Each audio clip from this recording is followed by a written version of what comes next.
I'm Shelby Williams with Plano City Council.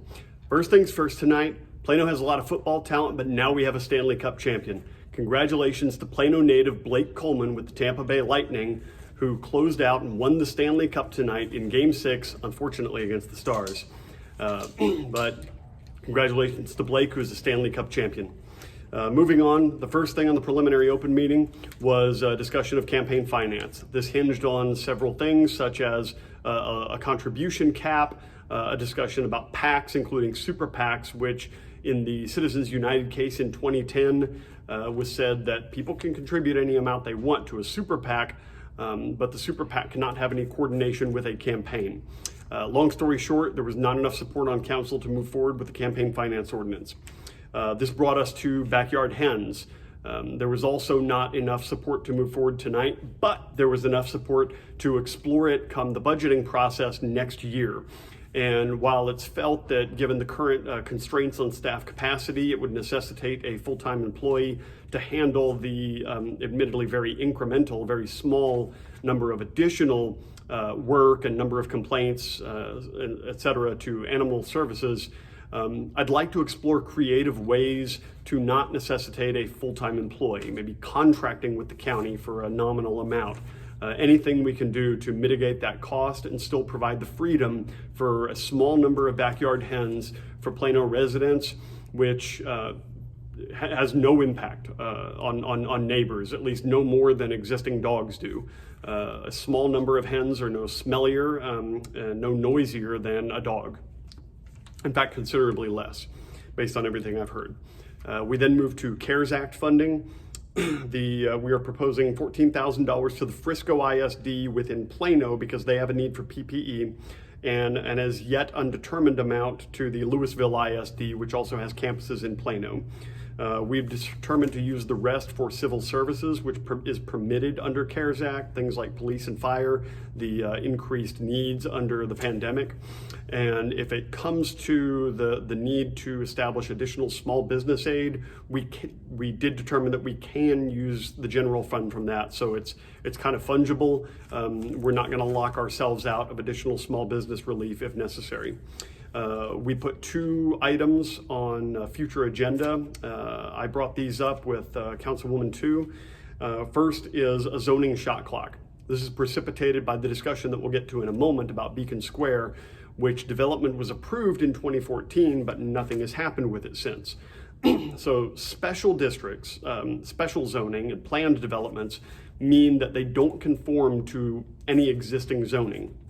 So those are evaluated and approved based on the circumstances at the time. Things have changed a fair bit in the past 6 years.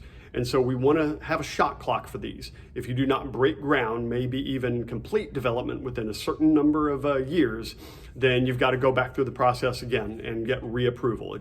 It's an expiration date for special zoning.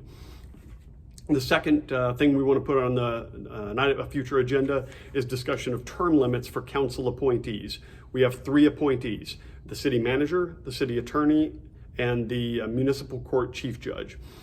So I imagine that each of those, because they're different roles, would have different considerations in terms of the total number of years they can serve in that position, as well as the frequency with which their contracts come up for renewal and reappointment.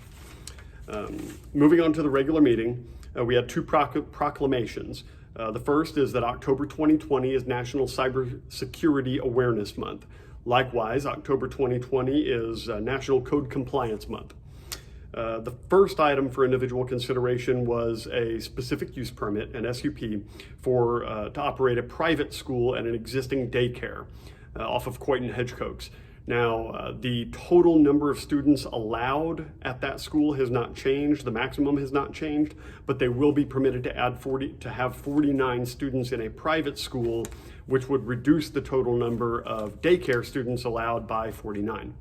That passed without any real discussion. Then we had a lengthy discussion on the Beacon Square redo. Now, this was the one that was approved in 2014. It came before council about a month and a half, 2 months ago, and failed 4-4. they had made some changes since 2014 because, well, things have changed, like we were noting a moment ago. The economy primarily, and they wanted to reduce the amount of retail they had because, hey, retail has not gotten any better during the pandemic.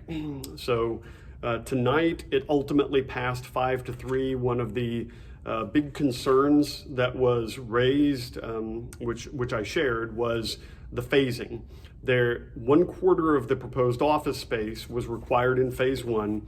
I think maybe a commensurate amount of the multifamily and a tiny bit of the retail. In phase 2, it would be a little bit more of the office space, maybe an additional 20-25%, all of the rest of the multifamily, bringing the total to over 1,100 units. And then in phase 3, was the rest of the office space, the remaining 50+%. And then in phase 3 or 4 was the remainder of the retail. Now, the big concern I had was that the nature of an urban mixed-use development, which this was intended to be, is that it does have a mix of uses.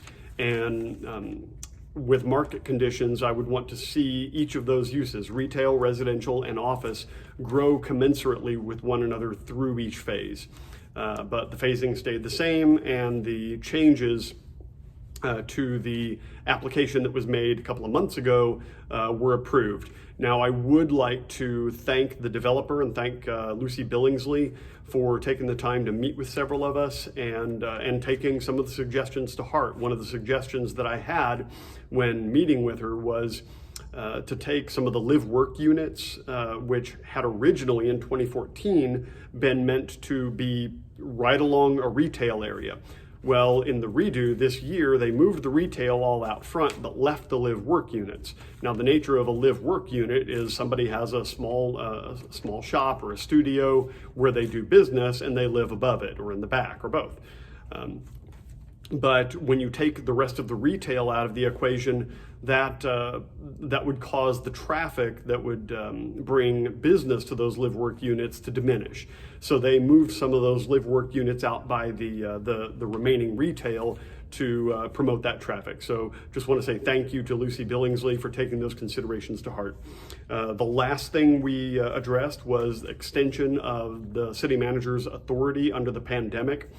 This was extended to the end of the year, rather to early January, because we didn't want anything to happen in the middle of the holidays. It's important to note that the city manager's authority does not give him the power to create regulations or requirements, only to waive them and to make certain spending decisions, which would then need to be ratified by council. That's it for tonight. Once again, congratulations to Blake Coleman with the Tampa Bay Lightning. I'll see you next time. Thank you.